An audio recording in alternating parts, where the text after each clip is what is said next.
Good evening, Fort Worth. Welcome to Shop Your Values, presented by Kristen P. Ahern. Kristen is the founder and director of Conscious Costume, as well as a freelance designer, educator, and advocate. Her personal mission is to teach people about history, cultures, and each other through her work, while building a stronger foundation for environmentally and ethically conscious art. She holds an MFA from the University of Maryland and a BA from Western Michigan University. Hey, me too. Kristen has facilitated conversations around sustainability and ethics with Theater Washington, Broadway Green Alliance, and many others. This evening, Kristen is going to use her experience in providing sustainable consumption in the world of art and theater to help the rest of us make ethical and sustainable decisions in our day-to-day shopping lives. There's a lot to consider if you want to be an ethical consumer, and Kristen will help to clarify and simplify how we can all do better for ourselves and for the world. If you have questions, please put them in the chat. I will be monitoring, and there will be time to answer everything at the end. I am also about to send out a link in the chat. You don't have to fill it out now, but there is a survey. If you would fill it out, that would make Fort Worth's life just a little bit easier. So I hope you will all join me in welcoming Kristen. Welcome, Kristen. Hello, thank you so much, Lynn. I really appreciate you having me. I'm gonna attempt to share my screen. So Lynn, if you could stay on for just 1 second and confirm for me that it is sharing correctly. Now, hopefully no more technical snafus. I'm going to be looking this way because I'm dual screening it tonight. So thank you everyone so much for being here. As Lynn said, my name is Kristen and I have been working as a costume designer for the last 12 years. I founded Conscious Costume in 2018 as an outlet for the work that I was already doing in sustainability and I was struggling to bring into conventional theater. More recently, I have been expanding and doing educational events for artists and the general public. To share a little bit about what we do, Conscious Costume has a rentals facility in Chicago, as well as doing educational events such as this one, as well as doing writings and blog posts. And we actually host a number of other events in association with creative reuse centers, universities, and other organizations, as Lynn mentioned, like the Broadway Green Alliance. I'd like to start by talking a little bit about the values of the organization, since we are really focused on values-based shopping today. So these are the values that I focus on with Conscious Costume. And a few things that I would like to focus on today are embracing circularity. A lot of times in the green and conscious and ethical space, we use the word sustainable. I don't actually like that word. Sustaining the current system is not enough. We need to really strive for full circularity of materials and look at our belongings and our possessions as things that can be used and changed and manipulated over time. The other one that I really want to touch on this particular list for today's presentation is honor pluralism. So conscious consumption has no single pattern, and everyone is going to have their own path and their own values in creating values-driven purchasing decisions, and that work is going to be intersectional and holistic, which means it's going to be based on who you are as a person, and it's going to be responding to your environment and your conditions, and I'm sure your budget.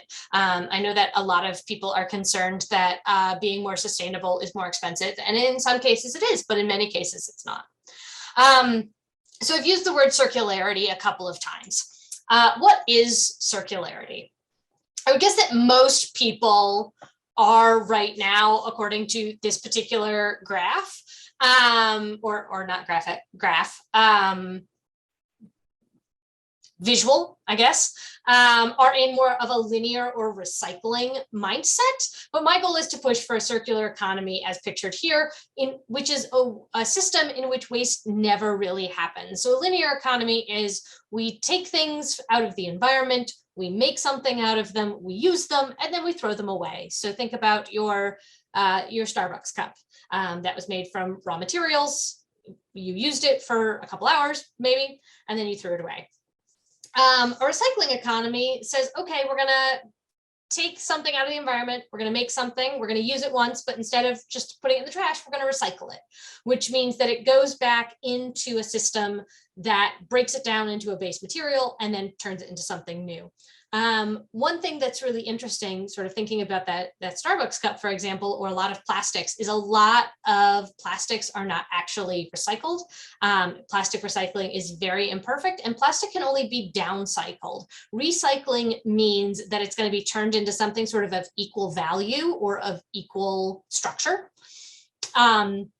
So downcycling is that thing is going to be turned into something that is less recyclable. So a lot of times this is plastic bottles and cups are recycled into like park benches and stuff. And that is a lower grade of plastic.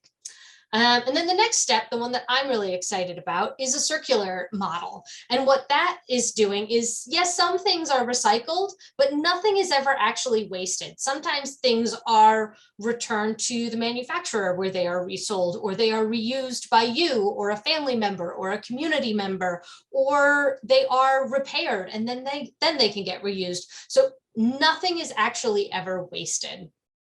I want people, found a spot that I forgot to replace costume with person. So I want people to see themselves as a steward of materials, and that you and your possession of that item is like one moment in its journey in a complex supply web. We've talked a lot about supply chain in the US in the last couple of years.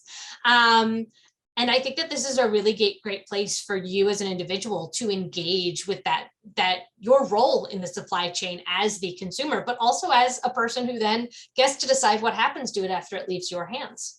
And one thing that I really try to think of as I am consuming things, as I am getting rid of things, is that everything returns to the earth as either a nutrient or a poison. For example, if you are somebody who composts or you're familiar with composting, that is taking our kitchen waste and recycling it and repurposing it in a way that it breaks down and it biodegrades and it becomes really amazing soil amendments. If you put that same thing in a landfill, then it becomes a poison. It becomes a toxin to the environment because it doesn't break down the same way in that environment. So why circularity? Why am I so fixated on this? It is the most sustainable option to use something that already exists. For example, extending the life of a garment by 3 months leads to a 5 to 10% reduction in environmental impact. So when you buy something, it has what is called embedded carbon, which means that a certain amount of carbon emissions have already happened to get that thing into your hands. So by using it for just a little longer, you are spreading that carbon out over more weeks, months, or even years. I don't remember off the top of my head what the statistic is, but something like most Americans wear a garment something like 3 to 5 times before they get rid of it. And there's a big push. A lot of my references are going to be clothing because I'm a costume designer, but I'm happy to answer questions or to pivot things to talk about non-clothing things. That's just where my brain sort of naturally falls back to.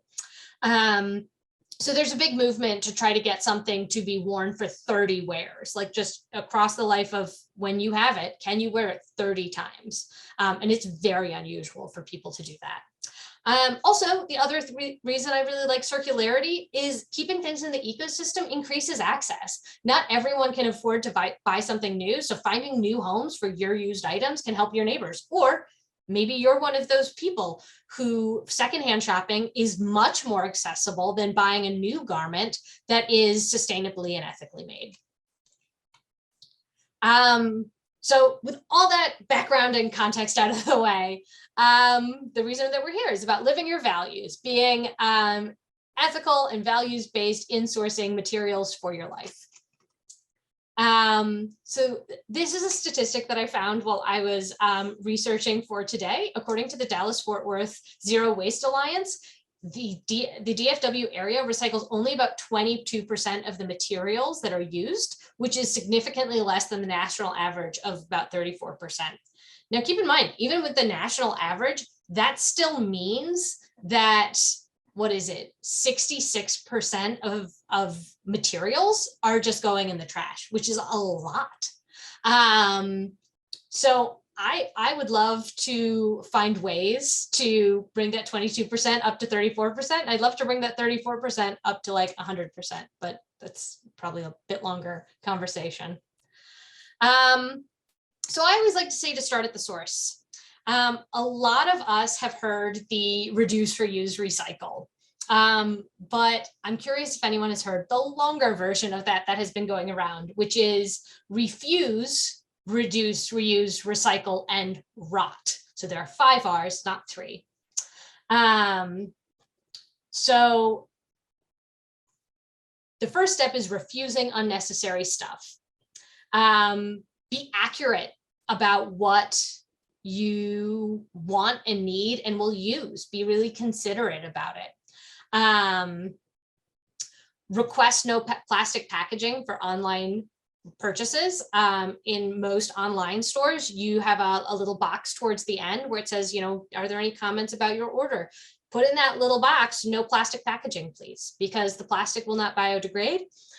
Paper can be reused for crafts. It can be reused for all sorts of things. There's also a guide online for how you can have your Amazon account flagged to have no plastic packaging used for any of your Amazon orders. And bring your own bags for all sorts of in-person shopping.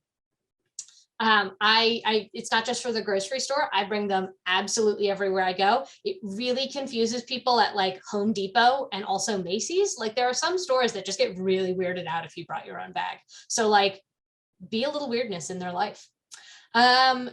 Choose reusable. Again, if you can rent something, borrow something, or shop secondhand, there's an increase in renting markets out there. So I'm currently living in Pittsburgh, but I just moved from Chicago, and both Pittsburgh and Chicago have what's called a tool library, where the one in Pittsburgh is actually associated with the local library, where I can go to the library and I can check out a tool instead of buying a new tool, which is great. It's free for me. It's great for the community, and then I don't need to buy something that's brand new. If you are buying something new, prioritize something that's durable instead of buying sort of the flimsy version of something. See if you can buy a more durable version that you'll be able to use for longer, or once you're done with it, you'll be able to pass it on to someone else because it still has life left in it. Repair broken things. Cobblers still exist. You can still take your shoes to be repaired. I have a couple pairs of vintage shoes that I've had repaired 4 or 5 times. My cobbler tells me he cannot repair them anymore because there's no life left in them, but I'm going to keep trying. But it's amazing what can be repaired. And it breaks my heart when there's something that like is absolutely beyond repair, but it does happen. As you are buying things, think about disassembly. Think about like, as you're assembling something, can it be taken apart? Can it be used for something different? What sort of future does this piece have in my life? And then the last R is for rot. So choose things that will rot. Natural fibers, dyes, hard goods, paints. There are certain kinds of plywood or wood materials that have a non-toxic or lower toxic glue or adhesive to them. They will biodegrade over time, which is way better than buying the conventional thing, which will put poisons into the environment. I like to use recycling as kind of a last resort, since our current recycling system, as I said, is already broken. And here's where I had that statistic that I couldn't remember earlier. Only 6% of plastics are actually recycled. So that's even when it's sorted out by consumers, only 6% of that is actually recycled, because there is such a high rate of people who do not sort properly, who do not rinse and clean their plastics properly, and those plastic loads are contaminated and just end up going into a landfill. So only 6% actually makes it into being turned into something new. So until there are broader municipal solutions, I really believe it's incumbent on individuals to make better choices. So here is like my favorite part. And this is getting back to like, there's no one way to be values-based or ethical in your consumption. So this is based on the book Where No Evil by Greta Egan. But this is kind of my own version of what she does. She has something called the Integrity Index. And what I've tried to do is break down different priorities in values based on sourcing for things. I use the word sourcing instead of shopping because I don't always shop. So this list is designed to be flexible and customizable. It can be used on a purchase by purchase basis, or you can use it to apply to your whole life. So consider these 12 different conscious values, much like purchasing food, where you have choices like organic or local or non-GMO. Trying to achieve all 12 items with every purchase can be very overwhelming. Instead, consider choosing your key points of interest for your personal choices, and that is how you focus your sourcing. So I do want to go back to what I said about sourcing versus shopping. So the reason that I use sourcing is I love my Buy Nothing group. I love Free Cycle. I love going on Facebook Marketplace and seeing what people have posted up for free. It is how I have gotten a vast majority of the things that I have acquired over the last, I say 2-3 years is where I've gotten into doing that. It has been a really lovely way to come together with my community, to meet my neighbors. And it's also a really great way for me to save my budget. And then when I'm getting rid of things, that's the first place that I post things. Instead of trying to, sell it for $5, I just give it to someone who needs it, because inevitably someone in that group has given it to me, and it's all like, it all equals out, that everyone's getting the things that they need. I have this belief that everything has an eventual home that it's going to get to. Think about like an ecosystem, that like every little bit of nutrient is going to go somewhere useful. So I like to believe that the things I'm getting rid of are going to have that eventual life. So the 12 steps here are, or not steps, they're not steps, they're choices. They're all equal. So natural or low impact dyes, pigments, or paints. A lot of pigments are made of synthetic materials and are really bad for the environment in the manufacturing process. They're really bad for the people who are doing the manufacturing. And then when we dispose of it, those dye and pigment chemicals can leach back into the environment. Choosing number 2, choosing natural materials. So I mentioned this earlier with the things that rot and biodegrade. So that's why natural is great. Organic. I often choose organic, not because I believe it's better for me, but because I believe it's better for the earth. There are a lot of practices in organic farming that are better for the bee population, better for pollinators, better for water systems, better for the other native plant life that's there. Then there's fair trade or ethical labor practices. I try very hard to look at how the person who's actually assembling the thing that I am getting is being paid and how they are being treated. Earlier, I mentioned Amazon and how you can get non-plastic shopping from, or non-plastic packaging from Amazon. I don't actually shop at Amazon because I still find their labor practices really questionable. So I will often, if I find something on Amazon, I will go look and see if I can find it somewhere else. So I can buy it directly from the company, and then it's benefiting the company and not Amazon. This is not saying that you have to not shop at Amazon. This is just my choice. This is how I have chosen my values. Recycled, upcycled, or secondhand. I think I've already touched on that one. Locally made or owned. I love supporting a local business. There are fabulous statistics out there about like how buying something from a local company instead of a big box brand, how much more that money gets reinvested in your own community. And that is so, so important right now, especially with like how we're seeing these global supply chains absolutely like fracture and break down in the last couple of years. Zero or low waste. There are a lot of organizations that there's a couple places near me, and I don't know what's available in your area on this front, that do refills, that I can go and I can bring my own jar and I can fill it up with laundry detergent or coffee. Coffee is one of my favorites to fill into my own jar. So yeah, finding low or zero waste options. For some people, number 8, animal welfare is really important, and how the animals are treated, or having something that is vegan. Personally, I don't pursue that option. For example, like vegan leather is usually plastic. And for me, avoiding plastic is a higher priority than being vegan. But there are other people out there who have the exact opposite way of looking at things. Thinking about water impact. Number 10, owned by a specific population. Perhaps there's a population that you identify with or that you want to support. For example, my partner is disabled, and so we try to buy things from disabled artists or disabled business owners, because that's going to help out somebody who really needs it and support someone who we identify as being in our community.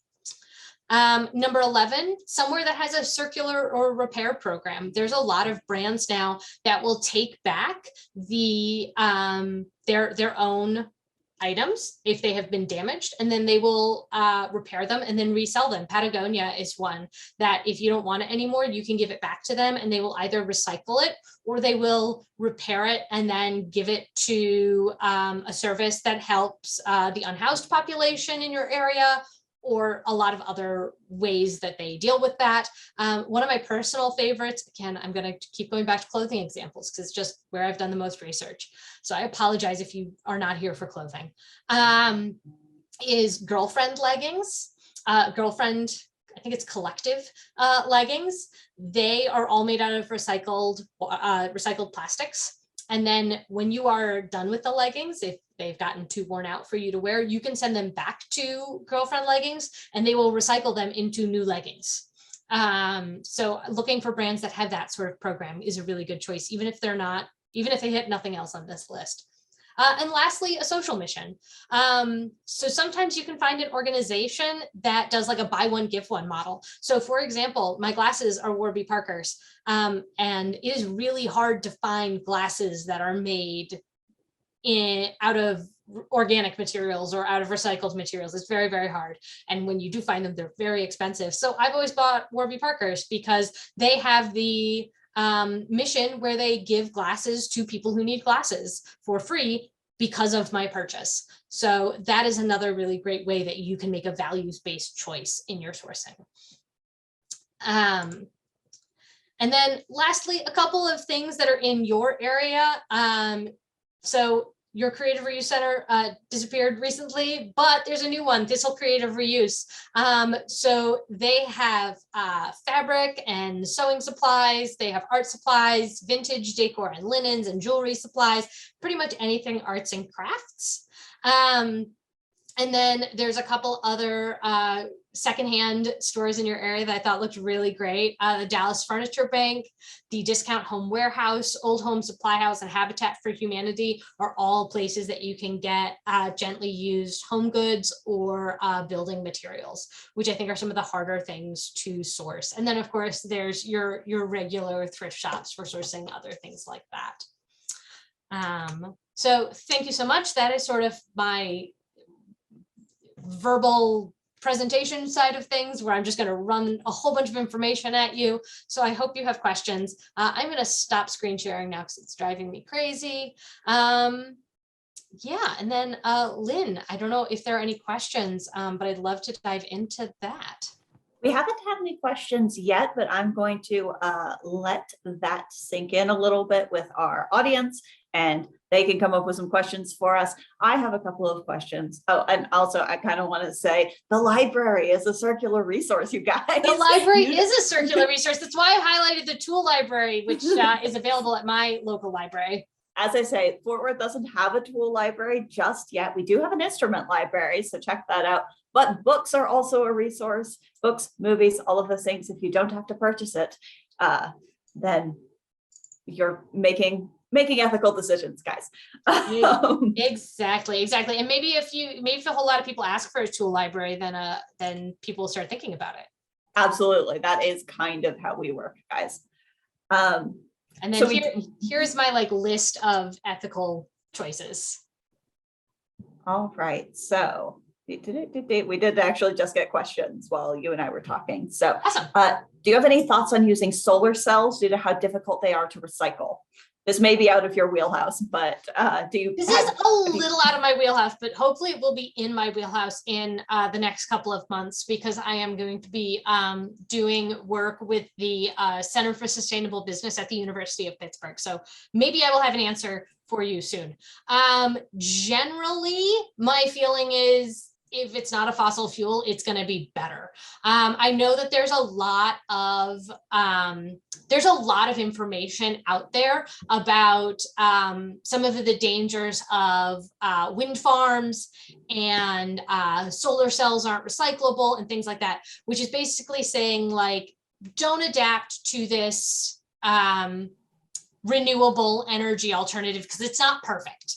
It's like, but it's a lot more perfect than our current reliance on fossil fuels. It is closer to perfect. Exactly. And as we continue to invest, hopefully we can make something that's more perfect. For more information on that, because energy is like not my area of expertise, like I am much better at things you can actually touch and hold. I really recommend the podcast Drilled and the podcast Hot Take. They do a lot on fossil fuel and energy and how those intersect with our culture. It's not super sciencey, because I am not a super sciencey person. And I think it's a really accessible podcast to listen to about that. For sure. Is there a place, do you have like a specific resource for finding cruelty-free options for products? Words, you guys, I can say them. So I don't have a specific source. I know that, so here are a couple of my suggestions for how to find that. Look for the cruelty-free certified products. It has the Leaping Bunny logo on it, and I think it says cruelty-free. So look for that stamp, because that's saying that that is certified by a third party. I always recommend, no matter sort of like which of your value things you're trying to find, is finding something that is certified by a third party, because there are a lot of claims out there that's like, oh, we're natural. And then you go, but how? And then they what go, does that mean? Natural. And it came from the earth. It's like, yeah, everything came from the earth. We're standing on it, or sitting. So yeah, look for that third-party certification. One of my personal favorite online marketplaces that I shop at a lot, and this is not sponsored content, but in any way, shape, or form, if they want to sponsor me, tell them to call me, because I will be sponsored by them, is called Earth Hero. And they do a really good job of screening through their products and only offering products that are really ethically produced. I know that they have a lot of cruelty-free things there. They have, you have kind of like your standard like page that you're looking at for a product, right? And then if you keep scrolling down, they break it down by like, what is the environmental impact of making this? What is the ethical impact? What is the end of life of this product? And they will break down absolutely every step so that you don't have to do it, which is great. And the other thing that I really recommend on that front, and hang on, let me find this bit of information. There are a couple other organizations out there that certify or rate companies based on some of their choices. I found it. So Good On You is an app that rates clothing companies according to how environmental or sustainable they are. Or go to ethicalconsumer.org. They also rate organizations based on how ethical or sustainable they are, and they will touch on the animal welfare component. I think what I really appreciate in what you've talked to us about today is the idea that you don't have to fight all of the battles with every purchase, because there are days, I certainly know, you're so welcome, Sarah. I'll say it on Kristen's behalf because I'm watching the chat. I'm watching the chat, I'm sorry. But you go out and buy something, you're like, I want something that both fits in my budget, but also I don't want to be worse for the world. And so finding a couple of things that are those are the things that you try and make sure that your purchases fit into these criteria, rather than trying to take on everything. I think that that's really comforting Mhm. from a consumer standpoint, because there are so many things to think about, and so many things that I'm sure we're all at least considering when we're trying to think and consume ethically. So yeah, that's awesome. Almost like it's better if we work together. Yes, Sarah, that is absolutely what it is. Absolutely. So do you have one of the things that I know you do, because I know, is making things yourself. So maker system or makers, I guess, like, are there like organizations of makers? Because if somebody makes it by hand, it's in theory relatively ethically produced. Right. Do you know as long as you're paying a decent price for it. Right. Or they have chosen to. Right. Or it is a gift. Yes. Right.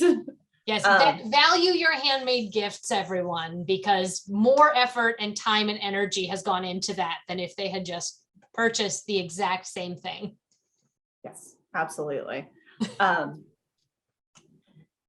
I don't know if you have just like advice for makers. I don't know if we have any makers in the audience other than, me. So I'm asking for myself, I guess.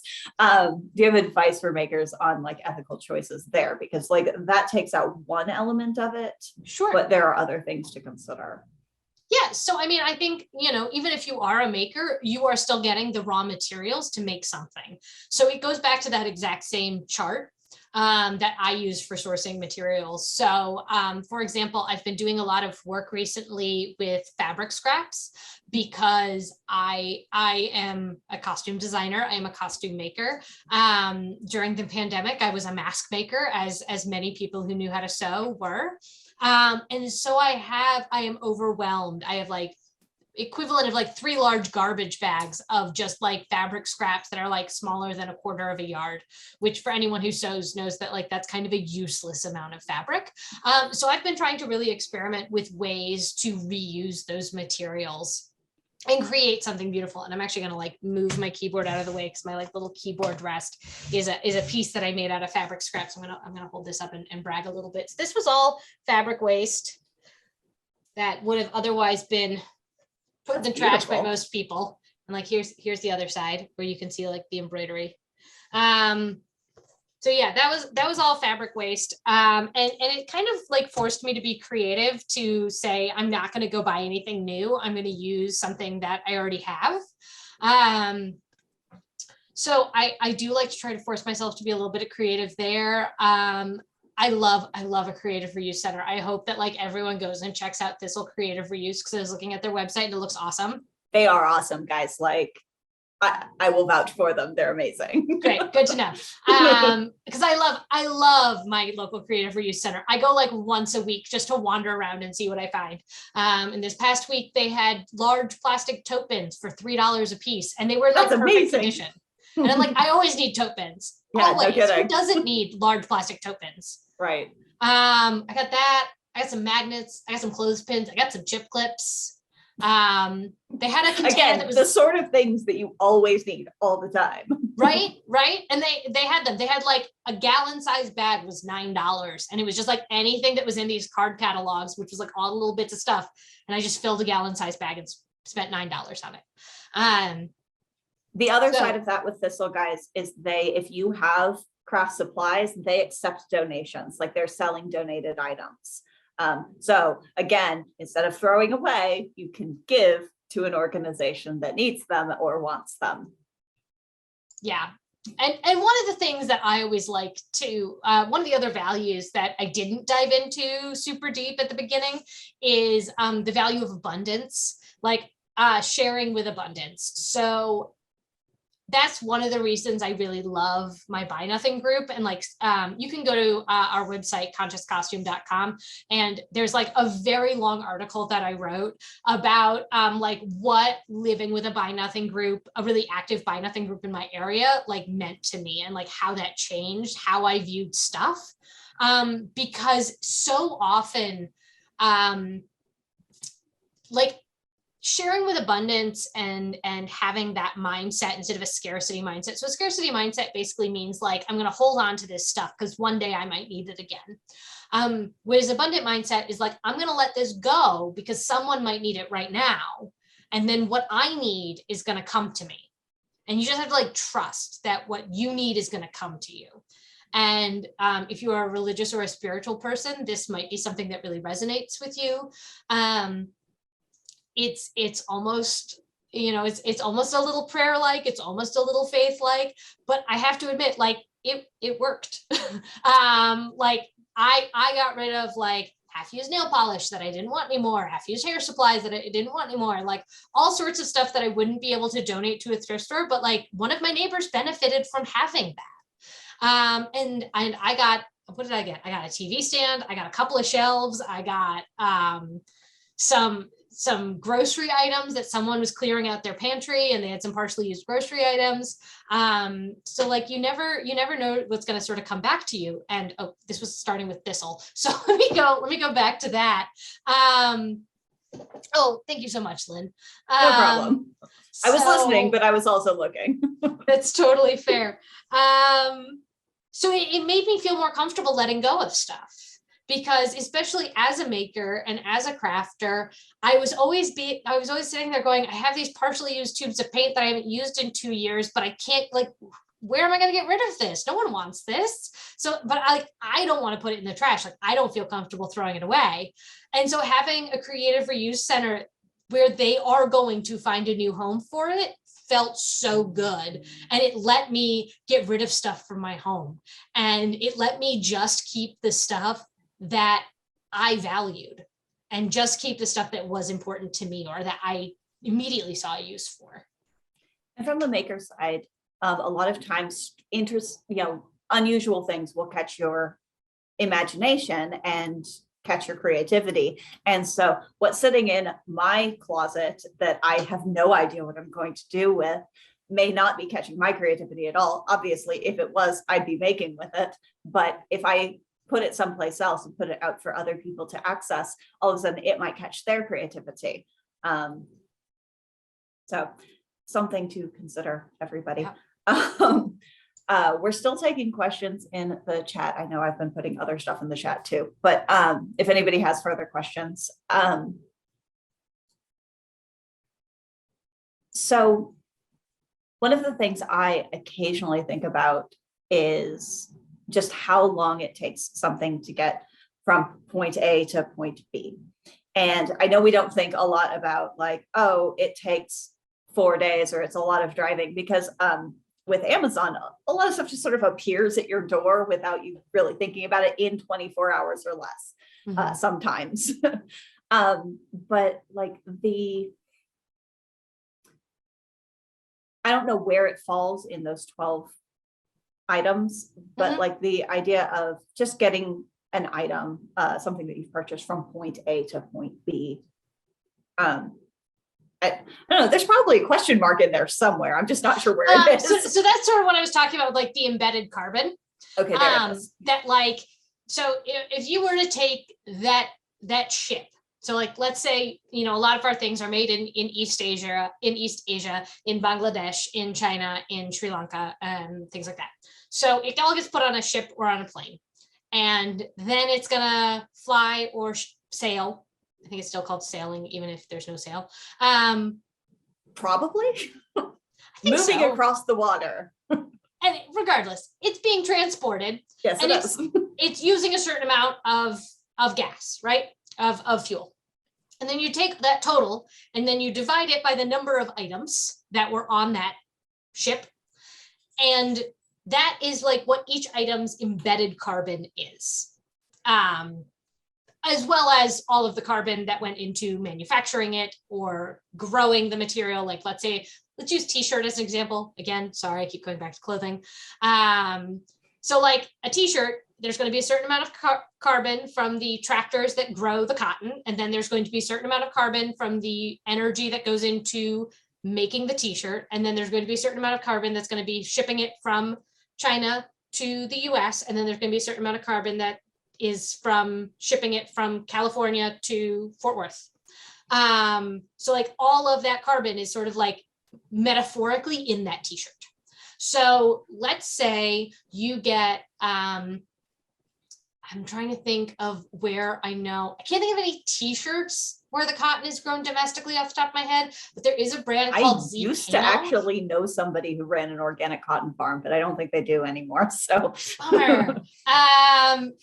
Yeah, I know there are a couple t-shirt companies. I just can't think of them off the top of my head. But there's a sock company called Zkano, letter Z Kano.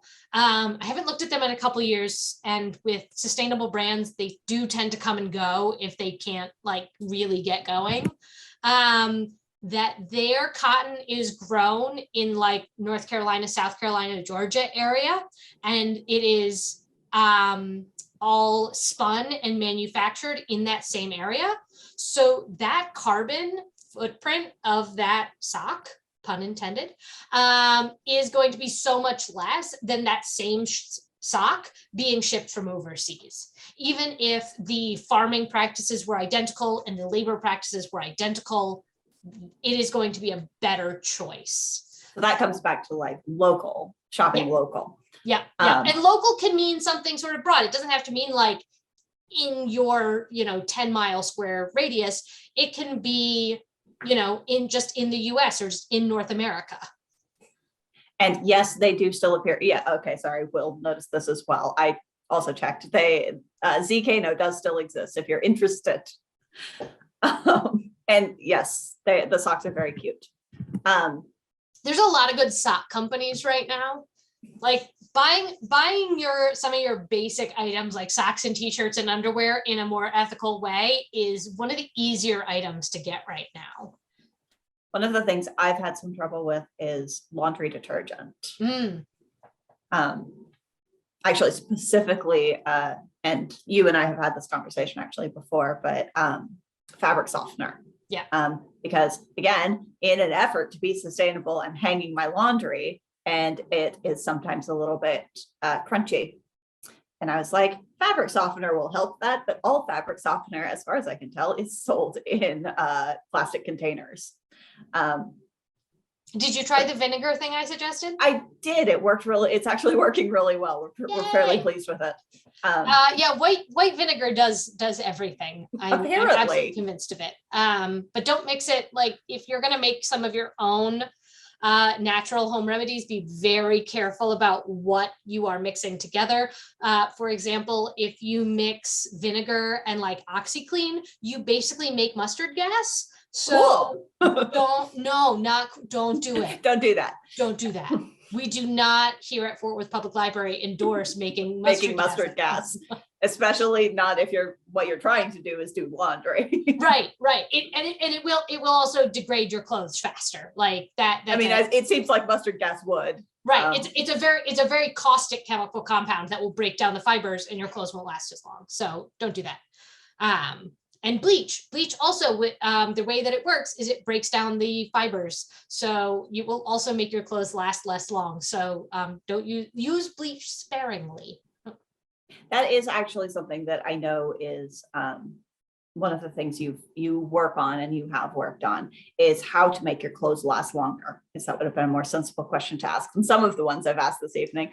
But specifically, because clothes are kind of your wheelhouse, how do you make them last the 30 wears? Because sometimes you buy clothes and like, I'm surprised they last one wash, much less 30. Yeah.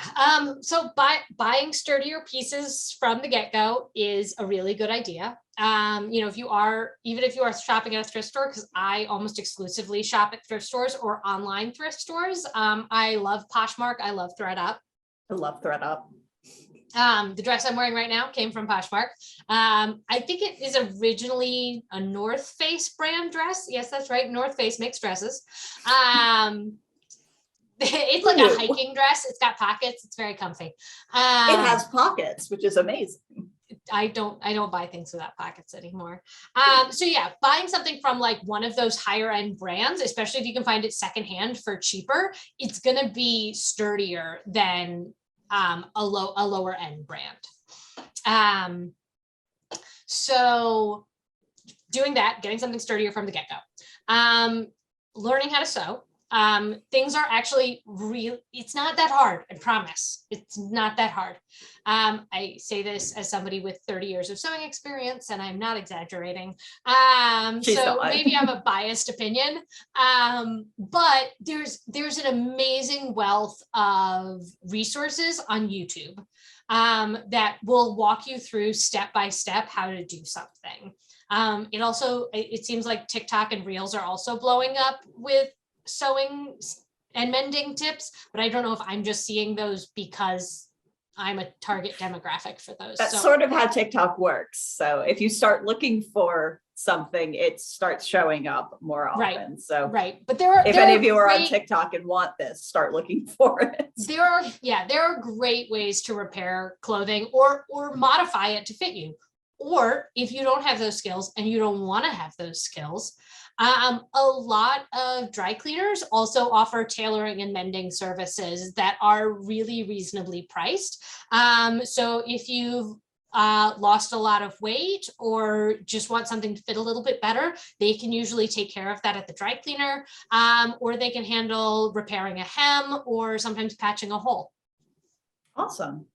We have a question in the chat about recommendations for sustainable athletic clothing brands. I guess that is one that you have to wash more often than some things. You have to wash your workout gear more often than your jeans. Yes. Hang on one second. Because one of the things is spot cleaning your clothes. I know, I've been given this advice before, but spot cleaning your clothes instead of throwing them wholesale into the washer will help them last longer, especially your jeans. Yep. And I will say, as far as athletic gear and like getting the stank out, soaking is great. Like just let it soak with just like a little bit of detergent for like 2 days. And oh my God, you will not believe the color of the water when it is done. There's a company, maybe it's called Rerun. Hang on, let me see. Is it Rerun? Rerun. Yes, Rerun clothing. That's what I want. Yes, so Rerun clothing specifically does, but they're UK based. Sorry, a lot of my the people that I work with are in the UK because the UK is doing better than we are on a lot of this stuff. So sometimes I don't remember which brands are available where. So yes, Rerun exists. Girlfriend Collective also does. She mentioned it earlier. Yes. They sell sports bras and leggings and running leggings. So not like full length leggings. And shorts. They do shorts as well. So they're really good. Patagonia is great. Their practices are really, really good. So I recommend them for a lot of outdoor stuff. Is there a particular like athletic clothing item that you are thinking of? Because maybe I can target this a little bit. Leggings sure. apparently. Okay, so yes. Girlfriend Collective. I love my Girlfriend Collective leggings. I bought my first pair when they were, before they'd actually launched. I got a pre-launch pair. Really? Yes. That I got in like January of 2017. Oh, wow. And I just last month tore them. But I've been wearing them like weekly since January of 2018 or 2017. What is time? Time is meaningless. So yeah, they lasted a really, really long time. So it's a bigger initial investment. I know we are so accustomed to getting things for like $10 or $20, and these are like $60 to $80 leggings, but I used one pair for 5 years. And the tear is just because I was moving and they snagged on something and tore, and I'm still wearing them. I'm just like wearing them for gardening. And I'm going to patch them. I'm going to put like a big happy flower on top of the hole because I really like decorative patching. I think it makes it custom and fun. But I'm also looking for, bear with me for 1 second. I also have a sourcing document. And again, this is sort of geared towards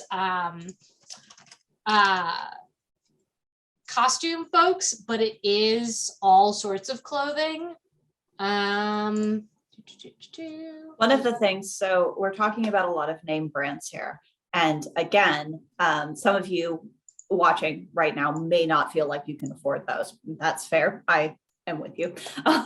Same. But there are places, but if you know the names, if you know the name brands that do last well, when you go to the thrift shop, when you go to Goodwill or Salvation Army or any of the thrift shops in Fort Worth, because there are several that are not Goodwill and Salvation Army, I'm just not pulling names into my brain right this second. You know what to look for, you know what's good quality, because it's always frustrating to buy something from the thrift shop that is like you get it home and it immediately falls apart, and even the 25 cents you spent on it wasn't worth it. Yeah. I will say this though, used t-shirts make great rags. Still don't put that in the trash, break it down, use that instead of a paper towel the next time you're cleaning up a mess. And even if then you put it in the trash, it's been used one more time and you haven't used a paper towel. So that is something I always advocate for. So the link I just dropped in the chat is a sourcing document that I have been working on. It currently is mostly focused on Black-owned businesses and queer-owned businesses because I did like a really big push for Black History Month, and now I'm doing a big push for Pride Month. But there are a lot of brands here that do have other ethical and sustainable values, because they do always try to find something that's got like at least two. And so there are some really great brands on there. I will say that Earth Hero, which was the shop I mentioned earlier, does have some athletic brands on there. And they also have just started doing some shoes, because shoes can be like the hardest thing to find. For a long time, I was wearing Allbirds. And they are better. I've heard good things about Allbirds. They're very comfortable. They are better on an environmental standpoint. I did find out relatively recently that they aren't great on a labor standpoint. Like, I don't remember which ranking organization sort of was like, they rank kind of a D on labor, even though they're like an A on materials. So right. I'm not buying their stuff anymore. But if labor is less of an issue for you and materials is more of an issue, and you want something that's really comfortable, they're great. I highly recommend them as shoes. I got the first pair in like 2018, I think, and I'm still wearing them as gardening shoes. I wore them pretty solidly for about 2 years as like my good sneakers, and now they're my gardening junk sneakers. Because that's how everything goes through my life. Is it starts as like my work stuff, and then it goes to my casual home stuff, and then it goes into painting, gardening category, and then it becomes trash. Right. So wear it more than 30 times, guys. That is like, that itself is probably the thing that's just going to stay in my brain. Like, figure out how to wear it more. Yeah, and check, times. I mean, if you're an Instagram person, check the hashtag 30 wears, because there are a lot of people who talk about like how they're reusing things. There was one woman, I want to say she was a teacher, that wore the same dress for 100 days in a row. I think that was on my news feed this morning, and I sort of like noticed it as I was scrolling. It was like, I'm going to need to come back to that. And you literally, you started saying that. I was like, oh, that was something I was going to get back to. Yep. It's really cool seeing like how she restyled it. Right. For all those different days. And it's definitely like an inspiration for me when I am like getting in. You don't have to be Steve Jobs to like minimize your wardrobe a little bit. You don't have to always look exactly the same every day, because that's one thing. Guys can do that, but I don't think girls can do it as easily. Well, and should guys? I mean, come on, take some tips from the rest of the animal kingdom. Be a little flashy. Come on. Amen. So yeah, what other materials or stuff outside of clothing could we talk about? Trying to think. Furniture, I always go secondhand, unless it's like mattresses. Are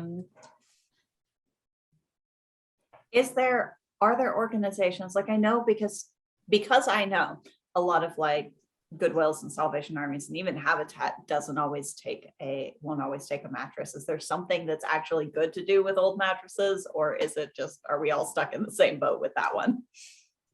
It's a question I'm working on right now, okay. or more specifically, my partner's working on, because my partner is currently working at a museum called the Mattress Factory, and it's an art museum, and he really wants to collaborate with a local recycling organization to like one, turn the abandoned mattresses in alleyways into pieces of art, but then collect them and recycle them. So it's something he's working on right now, but there's not a great solution for mattresses or old polyester sofas. Like there's just not a good solution once it reaches its end of life, unfortunately. And I think that that's why it's a really great opportunity to find ways to make more sustainable choices when you're picking out a new piece. Pick something that's really durable and is going to last for a really long time instead of buying something that's on the cheaper end. And there are organizations who are trying to be a little bit more modular in how they assemble some of that furniture so that you can sort of take it apart and replace components if you just want to refresh your style, or one piece gets damaged and so you need to replace that one piece. So I do think that there are some really great modular options out there now. Definitely. But that is like thinking, knowing that there are things that are just going to end up in a landfill. So how do you minimize the harm in that, as you say, from the beginning?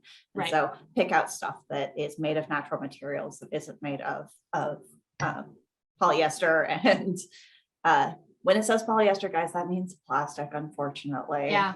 Polyester, nylon, are all plastic. Spandex is like the hardest thing to recycle. There's an organization in New York called Fab Scrap. New York, it has really great waste laws that mean that manufacturing that happens in the city, which there is still actually a lot of manufacturing that happens in the city, they cannot put, like there's a cap on how much fabric waste they can put in the trash. So Fab Scrap works with them to repurpose and resell those scraps. And some of it gets broken down into this material called shoddy, which is basically like fiber film. Right. And they sell their shoddy by the pound. You can order it in plastic-free packaging or in plastic packaging if that's your jam. They give you the option. And basically it shreds up all of the fabric, but you can't run spandex through those machines or it will gum them up. Like think about cool. because it's basically like a giant roller with a bunch of bristles on it that breaks everything down. And so the spandex doesn't work. So they are keeping it. They are keeping all of that spandex until they can find a recycling option. And they have pictures on their website of this mountain of trash bags of spandex that they have gotten that they cannot recycle. So yeah, there's some very inspiring things going on out there. Bamboo is a greenwashed fabric, in my opinion. Bamboo is great if you're getting like a cutting board, because like that's sort of what it's meant to do. But there's so much chemical and processing that goes into breaking down bamboo to turn it into clothing.